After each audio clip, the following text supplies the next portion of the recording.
Welcome to another deep dive.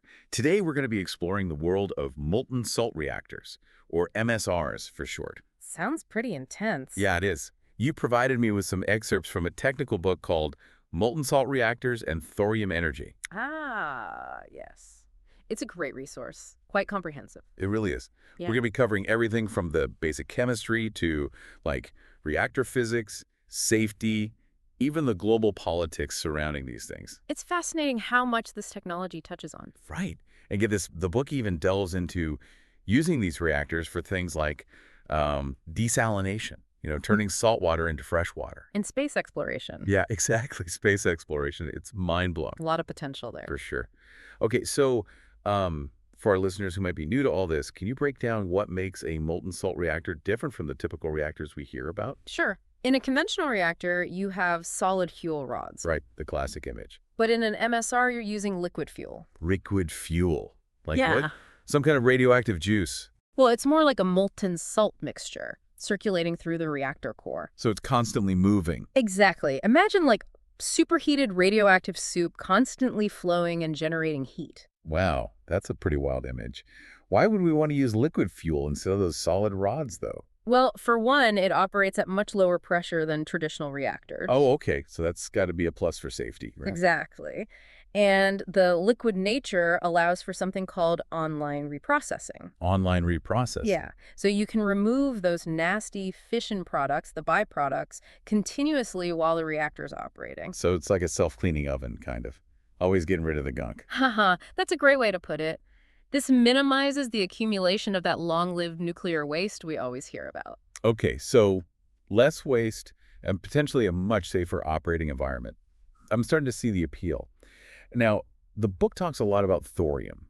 How does that fit into all of this? Ah, thorium. That's where things get really interesting. See, conventional reactors mostly use uranium, but MSRs are often designed with thorium in mind. So thorium is like the fuel. In many cases, yes. And it has some major advantages. First of all, it's incredibly abundant. Way more than uranium. So potentially a much more sustainable fuel source in the long run. Exactly. And not only that, but it produces much less radioactive waste compared to uranium. And it has this thing we call proliferation resistance. Proliferation resistance. That sounds promising from a geopolitical standpoint. But what exactly does it mean? Like, why is it less weaponizable? Well, it boils down to the byproducts of those nuclear reactions. Conventional reactors produce plutonium, which is, relatively easy to weaponize. Right, that's the scary stuff. Yeah. But thorium reactors mainly produce uranium-233, and extracting weapons-grade material from that, it's way more difficult. So it's like a built-in safety feature, in a way. You could say that. It makes it less attractive for anyone with, shall we say, less than noble intentions. Okay, so thorium sounds like a win-win, addressing energy A&D security concerns. They're pretty impressive. But what about this radioactive soup we keep talking about? What's actually in it? Well, the fuel itself is a mixture of fluoride salts. The base is often a combination of lithium fluoride and beryllium fluoride, sometimes called FLiBe. FLiBe. It's got a nice ring to it. It does, doesn't it? Yeah. And then you dissolve thorium fluoride and uranium fluoride into that molten mixture. It all sounds very high-tech. And this molten mix, it operates at really high temperatures, right? The book mentions something crazy like 700 degrees Celsius. That's right. That's much hotter than your typical oven. It poses some unique challenges when it comes to, finding materials that can handle that kind of heat. I can imagine. So what are we talking about? What kind of materials can survive in that kind of environment? One that's been extensively studied is Hastelloy N. It's a nickel-based superalloy. Superalloy. Okay, now we're getting serious. It shows good resistance to those corrosive molten salts. But the search for even better materials is ongoing. Scientists are exploring things like high-entropy alloys, which have incredible strength and corrosion resistance. High-entropy alloys, those sound almost otherworldly. They are pretty amazing. It highlights the complexity of designing and operating these reactors. Yeah, I can see that. Okay, so we've got this insanely hot liquid fuel made of a special salt mix, and it's all contained within a reactor built with, superhero strength materials. But how does this liquid actually sustain a chain reaction? I'm having a little trouble visualizing that. It's a fascinating process. You see, thorium itself isn't directly fissile. It can't sustain a chain reaction on its own, but it undergoes a transformation inside the reactor. When thorium absorbs a neutron, it converts into uranium-233. Okay, so it's like a two-step process. We start with thorium, convert it to uranium-233, and then that keeps the chain reaction going. You got it. It's called breeding. The reactor essentially creates its own fuel from the thorium. Wow, that's wild. Breeding its own fuel, it sounds almost too good to be true. But I'm also curious about the role of graphite in all of this. The source mentions it as a critical component, and I always thought graphite was just for pencils. Uh-huh. Well, it has other uses. In these reactors, it acts as a moderator. A moderator. Yeah, it slows down those neutrons released during fission, which makes them more likely to interact with the thorium atoms and keep that chain reaction going. So it's all about fine-tuning those neutron interactions, huh? Sounds like choosing the right kind of graphite is pretty important then. Absolutely. You need a type that won't get penetrated by the fuel salt, which can cause problems. So it's all about finding that perfect balance. Exactly. This is all incredibly complex, but also super promising. One thing I'm particularly interested in is safety, especially with all the concerns people have about nuclear power in general. Can you talk a little bit about the inherent safety features of these molten salt reactors? Absolutely. Safety is a top priority, of course. And thankfully, MSRs have some big advantages built right into their design. We already touched on the lower operating pressure, remember? Yeah, less risk of those scary explosions we sometimes hear about. Exactly. But there's also this feature called passive drain tanks. Passive drain tanks, what are those? So in an emergency, the fuel salt can be drained from the reactor core into these tanks, which are passively cooled, meaning they don't require any external power. So it's like an automatic shut-off switch. Exactly. Yeah. Like a fail-safe that kicks in without any human intervention. That's reassuring. And then there's the negative temperature coefficient. Okay, that one sounds a little complicated. It just means that if the reactor gets too hot, the nuclear reaction naturally slows down. So it's like a self-regulating system, keeping things from getting out of control. Precisely. These inherent safety features make MSRs very appealing from a safety perspective. Those are some serious safety features. Okay, but I'm also thinking about those incredibly high operating temperatures. 700 degrees Celsius. Yeah. If it's running that hot, shouldn't we be able to get more efficient electricity generation out of it? Like, way more efficient than what we're used to. You're exactly right. That's one of the most exciting aspects of MSRs. The high temperatures open up possibilities for much more efficient power cycles. We could be talking about exceeding 40% efficiency compared to, say, 33% in a typical light water reactor. Wow, that's a huge jump. What kind of power cycles are we talking about? One promising option is the supercritical CO2 Brayton cycle. It uses supercritical carbon dioxide, which is really good at handling those high temperatures. Supercritical CO2. Sounds pretty futuristic. It is pretty cool. Okay, so we've got this amazing potential for safe, clean energy, but I feel like we're just scratching the surface here. The book even mentions some really unexpected applications, like using these things for desalination, turning salt water into fresh water, and space exploration. Before we jump into all that, though, I think we need to talk a bit more about the geopolitical implications of all this. Nuclear technology always seems to get tangled up in global politics. You're right. It's a complex landscape. There are concerns about proliferation, even with thorium's resistance, and questions about how this technology might shift the balance of power globally. Okay, so we've got a lot to unpack there. But before we dive into geopolitics, let's explore those other intriguing applications you mentioned: desalination and space exploration. Sounds good to me. Let's see how MSRs could potentially address global water scarcity and even help us reach for the stars. Okay, before we launch ourselves into orbit with space exploration, you mentioned some concerns about proliferation. Even though thorium is supposed to be proliferation resistant, I'm a little fuzzy on what that actually means. You're right to bring that up. It's an important point. While thorium itself can't be directly used to make weapons, the process where it converts to uranium-233, well, that does create a potential pathway. So even though it's tougher than with traditional uranium reactors, the risk isn't completely gone. Exactly. It's more about degrees. Extracting and enriching that U-233 to make weapons, it's way harder than with plutonium, which is what comes from conventional reactors. But, and this is important, it's not impossible. So we need those strong safeguards in place, domestically, internationally. Got to watch the whole fuel cycle, make sure nobody's diverting that U-233 for bad stuff. It sounds like a job for the whole world, not just one country. Couldn't agree more. Needs a global effort. Treaties, monitoring agencies, everyone sharing information. Transparency is key to make sure we're using this technology responsibly. Makes sense. Got to be proactive, right? Okay, but now I'm really eager to dive into those other applications you mentioned. Desalination.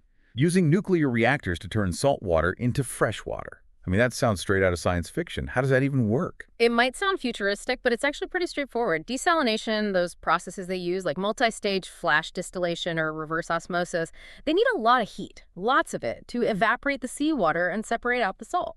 So it's like using the reactor's heat to basically boil the salt water and collect the steam, which turns back into fresh water. Exactly.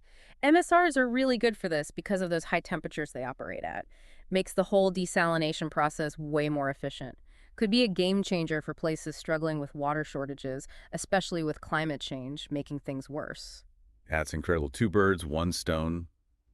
Clean energy, A&D, clean water. The book mentioned the IAEA, that's the International Atomic Energy Agency. They're predicting big growth in nuclear-powered desalination. Pretty significant, huh? It is. It shows that people are starting to recognize how MSRs could help us tackle some of those big interconnected global problems. And desalination, that's just one piece of the puzzle. There's so much more we can do. Okay, now you've got me really curious. What else is out there? Well, think about hydrogen. Everyone's talking about it as a clean fuel. But right now, most of it comes from fossil fuels, which kind of defeats the purpose, right? MSRs could provide the heat to split water molecules, make hydrogen in a totally clean and sustainable way. So a green hydrogen economy powered by MSRs, that's a huge deal for transportation and so many other industries. Exactly. And then there are those heavy industries. Steel making, cement production. Right now, they use tons of fossil fuels, big emissions problem. MSRs could supply that high temperature heat, make them cleaner, help us shift to a more sustainable future overall. So not just clean electricity, but clean industries too. The ripple effect is incredible. It really shows how transformative this technology could be. And of course, we can't forget those far-out applications like space exploration. Thorium fuel packs a punch in terms of energy density, and MSRs are compact. Perfect for powering spacecraft on those long hauls to Mars or even beyond. A small, self-contained MSR could keep things running for those interplanetary journeys. MSRs powering us to other planets. It's mind-blowing. But let's come back down to Earth for a minute. Where are we now with all this? Is it still just a bunch of scientists tinkering in their labs? Well, MSRs are mostly in that research and development phase, yeah. Yeah. But there is a global push to make this happen. Oak Ridge National Laboratory in the US, ORNL, they're kind of the birthplace of this tech. They actually ran a molten salt reactor experiment way back in the 60s, still leading the charge, but not alone. So the U.S. has been in this game for a while. Who else is jumping on board? China's investing heavily. They have these ambitious plans to roll out MSRs commercially in the next few decades. And there's lots of research going on in Europe, Japan, India, Canada, all over. It's a global team effort. It's great to see so much collaboration. Feels like we're gaining momentum. Definitely. As we learn more, figure out the technical stuff, and the costs come down, I think we'll see even more interest and investment. That's exciting. But I got to admit, with all these different types of MSRs being thrown around, it's a bit overwhelming. Single fluid, two fluid, thermal spectrum, fast spectrum. Help me out here. What are all these different approaches? I hear you. It's a lot to take in. Let's break it down. First, there's single fluid versus two fluid MSRs. Okay, remind me. What was that all about again? So in a single fluid design, you've got one molten salt mix. It's the fuel A&D, the coolant, moving around, doing double duty, generates heat, carries it away to make electricity. One fluid does it all. That's pretty neat. It can be very efficient. But there are also two fluid designs where you have a separate fluid for each job. One for the fuel, one for the coolant. So like a specialized team, each fluid with its own task. You got it. Each design has its own pros and cons.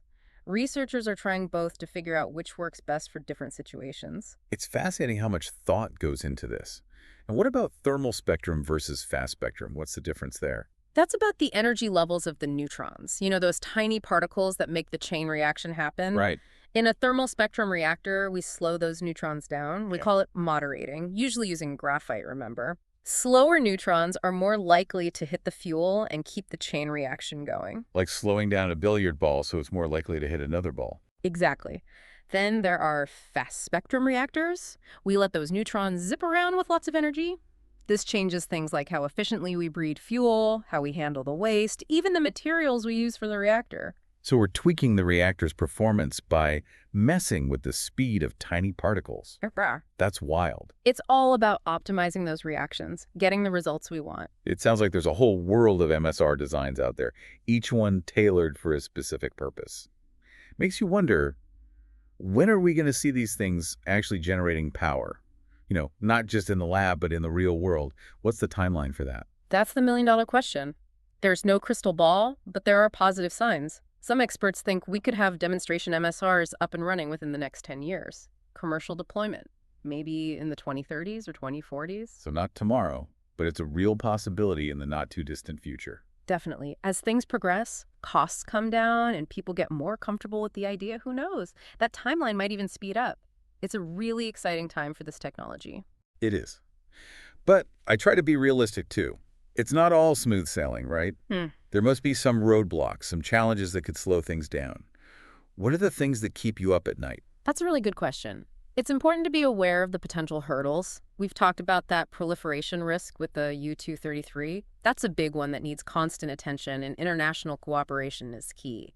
But there are also technical challenges, like finding materials that can handle the insane conditions inside these reactors. Right. The corrosion, the temperatures, that's got to be a tough engineering problem to crack. It is. And then there's tritium production. Tritium's a radioactive isotope of hydrogen, and it can leak through materials. Managing it properly, that's crucial for safety and keeping things contained. So multiple challenges, getting the materials right, dealing with tritium, and making sure everything's safe and secure. What about the money side of things? Can MSRs compete with other energy sources, like cost-wise? That's the big question, and honestly, the answer's still a bit murky. They have the potential to be very competitive, especially as the technology gets better and we can build them on a larger scale. But right now, those upfront costs for research, development, and construction, they're pretty steep. So some financial hurdles to clear, too. Yeah. And what about the public? Nuclear power? Well, it has kind of a bad reputation, accidents, waste disposal, all that.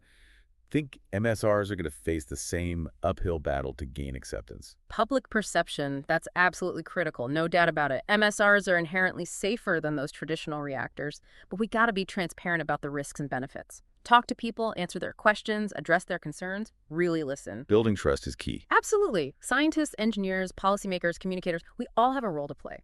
Educate the public, dispel those myths, have honest conversations, work together to build a shared vision for a future powered by this technology. It's a powerful vision, and I'm excited to see how it all unfolds. But before we wrap up this deep dive, I'm curious about the future. What's next for MSRs? What kind of breakthroughs are on the horizon that could really make this technology shine? What are you most excited about? That's a great question. There's so much happening right now, it's hard to pick just a few. But let's dive into some of that cutting-edge research that's really pushing the boundaries. The future of MSRs is bright, and it's unfolding as we speak. Right, let's dive into those cutting-edge breakthroughs you mentioned. What's on the horizon for MSRs? Well, we talked about those materials challenges, right? The crazy temperatures and those corrosive salts. Yeah, sounds brutal. Researchers are working on some pretty wild stuff. One thing that's really exciting is high-entropy alloys. Instead of having one main element, these alloys are made up of multiple elements in roughly equal amounts. So it's like instead of a recipe with one main ingredient, we're throwing a bunch of different things in the pot. Exactly. And that unique mix gives them crazy strength and resistance to corrosion. Perfect for those harsh conditions inside the reactor. So we're talking even stronger, tougher reactors. What else? Well, how about 3D printing? Wait, 3D printing reactor parts? Is that even possible? It's not just possible, it's becoming a reality. With 3D printing, we can make incredibly precise and customized parts. We're talking about printing complex reactor components, layer by layer, with optimized geometries, stuff you could never do with traditional manufacturing. So 3D printing could make reactors more efficient, safer, and cheaper. You got it. It's a real game changer for MSR development. Could really speed things up. And it's not just the printing itself, it's about where we print. We could even fabricate parts right on site, which saves time and money. That's incredible. It's like this technology is being reinvented from the ground up.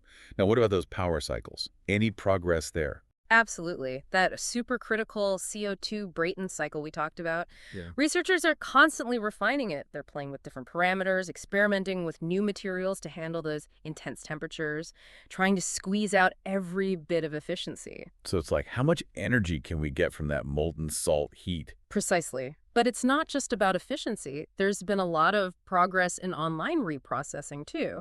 Separating and managing the fission products while the reactor's running. The goal being to turn that nuclear waste into something useful, right? Exactly. Scientists are figuring out ways to not only remove the fission products, but also possibly recover valuable elements from the waste. Less environmental impact, and we might even be able to make use of what was once considered waste. That would be amazing. Turning a problem into a resource, it seems like there's so much potential for improvement in every aspect of this technology. It's a really dynamic field, and the pace of innovation is incredible. There's always something new happening, always new discoveries being made. It's pretty inspiring. It really seems like MSRs could be a huge part of a cleaner, more sustainable energy future. But as we've talked about, it's not just about the technology itself, right? It's about developing it responsibly, working together globally, and getting the public on board. Any final thoughts on how we can ensure that this technology benefits everyone? It has to be a team effort globally. We need to keep investing in research, keep those innovations coming, and be open and transparent about everything. Talk to each other, share information, address those proliferation worries, and make sure these reactors are deployed safely and responsibly. It's a powerful vision for the future. Clean, safe, abundant energy for everyone, powered by these amazing molten salt reactors. Thank you so much for taking us on this deep dive. I think it's safe to say that our minds are officially blown.